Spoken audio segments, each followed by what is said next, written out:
नमस्कार, आप देख रहे हैं जनता टीवी और मैं हूं आपके साथ अभिषेक तिवारी। वक्त हो गया है खबरों का। उत्तर प्रदेश के मुख्यमंत्री योगी आदित्यनाथ ने आज पीएम गति शक्ति सम्मेलन का उद्घाटन किया है। लखनऊ के इंदिरा गांधी प्रतिष्ठान में इस कार्यक्रम में उत्तर क्षेत्र के राज्य और 19 केंद्रीय मंत्रालयों के प्रतिनिधि ने हिस्सा लिया है।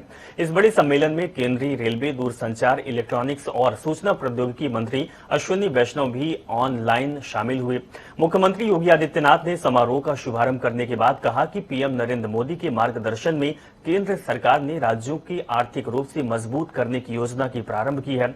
उत्तर प्रदेश की सरकार 2017 से पहले इसका लाभ लेने में नाकाम रही, लेकिन हमने अपनी सरकार का 1 साल पूरा करने के अंदर ही लखनऊ में पहला इन्वेस्टर समिति किया है। इसमें हमको लगभग 5 लाख करोड़ के निवेश का प्रस्ताव भी प्राप्त हुआ। उनमें से 3 लाख करोड़ से अधिक निवेश प्रस्ताव आज उत्तर प्रदेश में धरातल पर उतरते हुए दिखाई दिए हैं। 2015-16 में Uttar Pradesh ease of doing business में 14वें स्थान पर था और आज मुझे बताते हुए प्रसन्नता है कि समयबद्ध ढंग से किए गए प्रयासों का परिणाम है।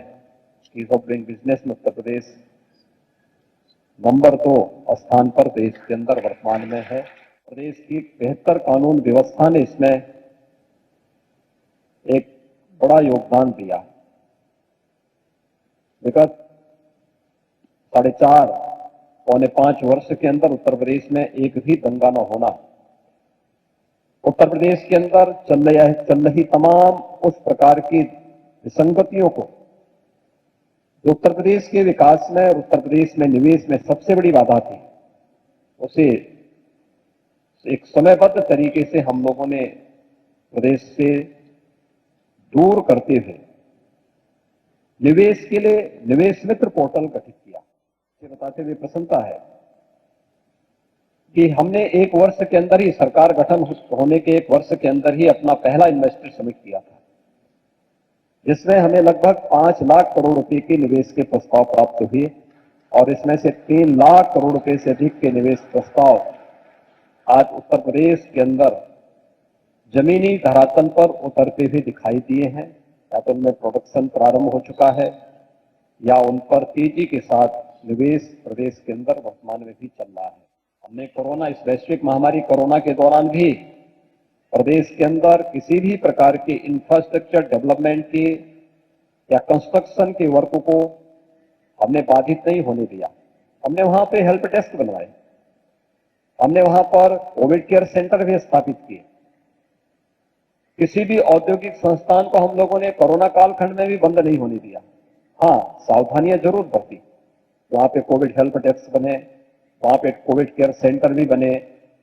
कुछ वे संस्थान और कुछ राज्य सरकार उनको मदद करेगी और दोनों ने मिलकर के बेहतर परिणाम दिए, जिससे यहां पर जीवन और जीविका, प्रधानमंत्री जी की भावनाओं के अनुरूप जीवन और जीविका को बचाने में हमें बेहतर मदद मिली।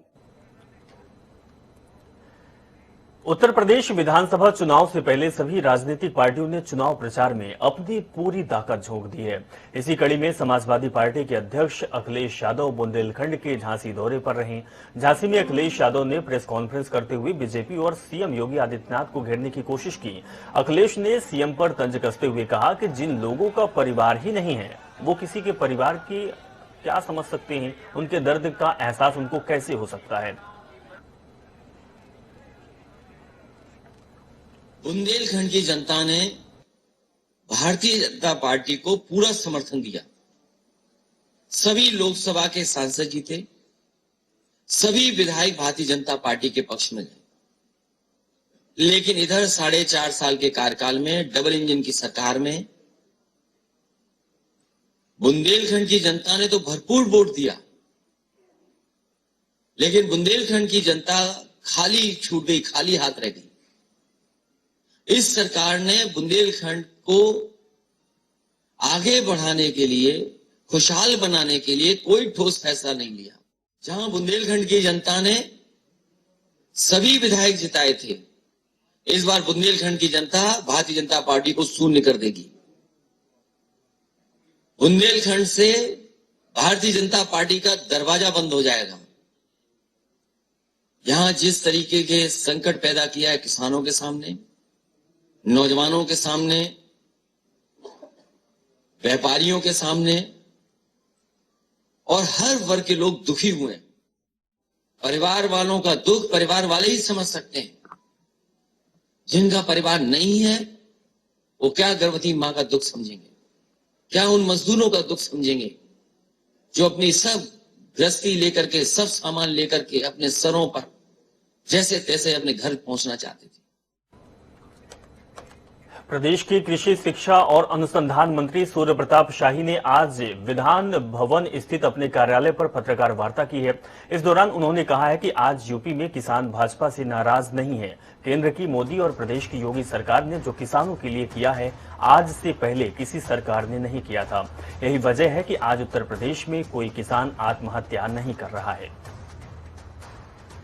भारतीय जनता पार्टी की योगी आदित्यनाथ जी की सरकार ने किसान कल्याण मिशन के माध्यम से लगातार एक रणनीति बना करके काम कर रही है और किसानों के उत्थान और उनके समृद्धि के लिए नीतिगत काम प्रारंभ किया है।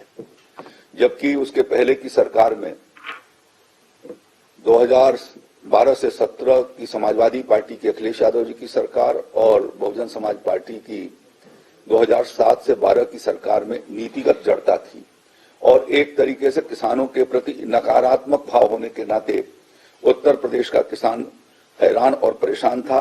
लेकिन योगी आदित्यनाथ जी की सरकार ने सरकार बनते ही पहला जो एजेंडा लिया वो किसानों का एजेंडा लिया, उत्तर प्रदेश में कर्ज माफी का, और दूसरा एजेंडा लिया एमएसपी पर पारदर्शी तरीके से किसानों के खाद्यान्न को खरीदे जाने का। राजधानी लखनऊ के गुरु गोविंद सिंह मार्ग स्थित सभागार में आज कैबिनेट मंत्री स्वामी प्रसाद मौर्य ने सेवा मित्र पोर्टल का उद्घाटन किया। इस दौरान उन्होंने कहा कि प्रदेश के कौशल प्राप्त युवाओं को रोजगार से जोड़ने के अभिनव फल के अंतर्गत सेवा मित्र सेवा शुरू की जा रही है, जो शहरी और ग्रामीण दोनों क्षेत्रों में घरेलू सेवाओं के लिए नागरिकों और स्थानीय कुशल कामगारों के बीच का कार्य करेगा। और इस सेवा मित्र पोर्टल से सभी कुशल कामगारों को रोजगार भी मिलेगा।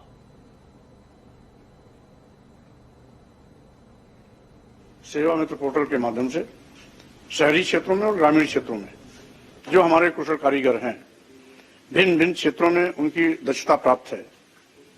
कोई अच्छा ब्यूटिशियन है, कोई इलेक्ट्रीशियन है, कोई प्लम्बरिंग का काम करता है, कोई अन्य किसी न किसी कार्य में महारत प्राप्त किया हुआ है और किसी को आवश्यकता है तो इस सेवा मित्र पोर्टल के माध्यम से आसानी से ग्राहक को ऐसे कारीगर उपलब्ध कराने में सुविधा मिलेगी। और हम समझते हैं ये तमाम ऐसे कुशल, दक्ष और भिन्न भिन्न क्षेत्रों के जो एक्सपर्ट कारीगर हैं उनको रोजगार के अवसर मुहैया कराने का एक बहुत अच्छा प्लेटफॉर्म सेवा मित्र पोर्टल बनेगा।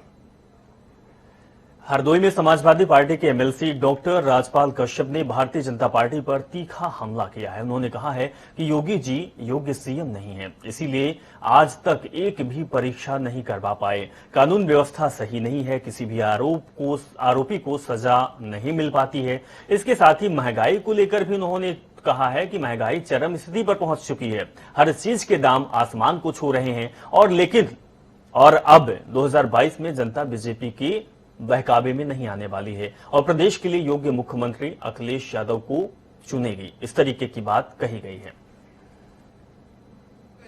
उत्तर प्रदेश में योग्य लोग ही नहीं है, इसीलिए तो नौकरियां वैकेंसियां खाली जा रही।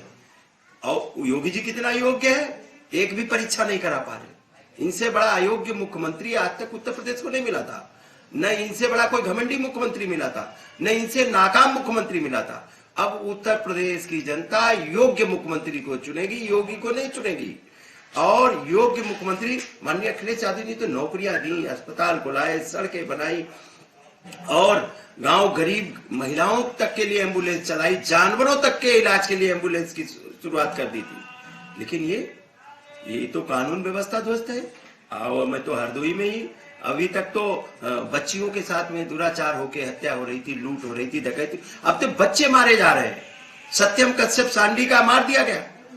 सत्यम कश्यप कहां चली गई योगी की पुलिस, क्यों नहीं खोज पा रही है? उसको मार के बोरे में बांध के डाल दिया गया नाले में। योगी पुलिस कहां इनका तंत्र चला गया? क्यों नहीं उसको पकड़ रहे? क्योंकि वो गरीब है, कश्यप बिरादरी का है। सुल्तानपुर के धमोर क्षेत्र में भागीदारी पार्टी की महापंचायत में सुबह सपा अध्यक्ष ओम प्रकाश राजभर पहुंचे। वहीं जनसभा को संबोधित करते हुए बीजेपी पर जमकर निशाना भी साधा। ओम प्रकाश राजभर ने कहा कि पहले सरकार में पुलिस 500 रुपए में एफआईआर दर्ज की जाती थी, लेकिन आज 20 से 25 हजार रुपए में एफआईआर दर्ज की जाती है। इसके अलावा उन्होंने बिना नाम लिए केशव प्रसाद मौर्य पर भी तंज कसते हुए कहा कि 2017 के चुनाव में वोट मांगे थे, हमें सीएम बनाएंगे, लेकिन आज उनकी हिम्मत नहीं है कि वो सीएम बनने के लिए बोल पाए। भारतीय जनता पार्टी में जितने पिछड़े दलित अल्पसंख्यक नेता हैं, वो अधिकार की बात नहीं करेंगे, शिक्षा की बात नहीं करेंगे, स्वास्थ्य की बात नहीं करेंगे, रोजगार की बात नहीं करेंगे। वो सिर्फ समाज को गुमराह करने की बात करेंगे। आज वो खुद अपने गृहबान में झांक के देंगे, जिन्होंने ट्वीट किया है 2017 के चुनाव में घूम घूम करके वोट मांगा था कि हम सीएम बनेंगे। बैठक कर करके कहते थे कि मुझे सीएम बनाया जाएगा, अमित शाह जी ने कहा है। आज हिम्मत औकात उनकी हो तो जरा बोल दें कि हमको सीएम बना दें। जिस दिन बोल देंगे उसी दिन उनकी जबान काट लेंगे भाजपाई सब। इनका ट्वीट खाली गुमराह करने का है।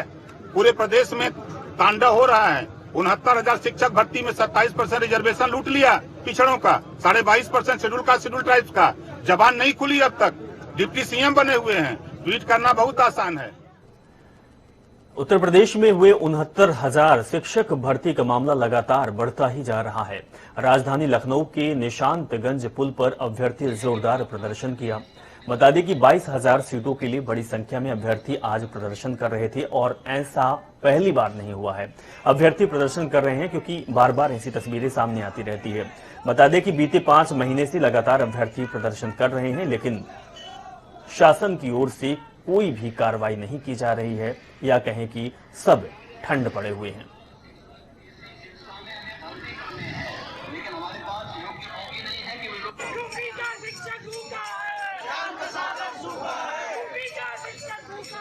ये है कि वे लोग आकर के इस कंपटीशन को फाइट कर सकें और योग्य शिक्षक के रूप में अपने को स्थापित कर सकें।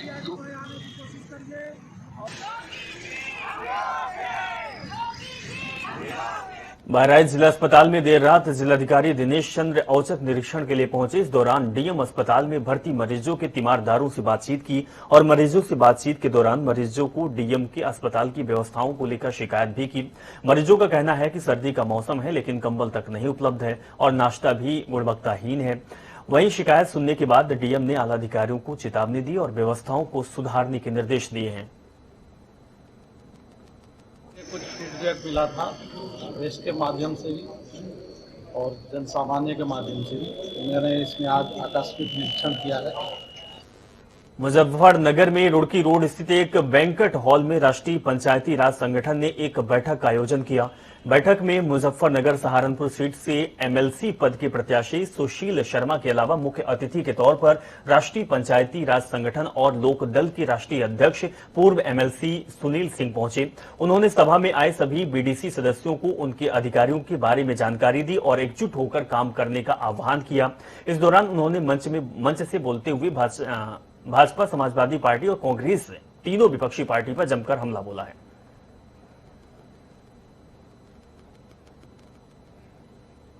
हम किसी गठबंधन का हिस्सा नहीं है। लोकदल राष्ट्रीय दल रहा है और 400 जिस समय भाजपा की 2 सीट होती थी, हमारी 4 सीट होती थी उत्तर प्रदेश की संसद में।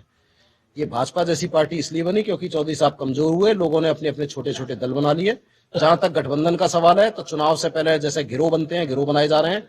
लोग अलग अलग डाका डालने से पहले प्लान कर रहे हैं कि किस तरह जनता को लूटें।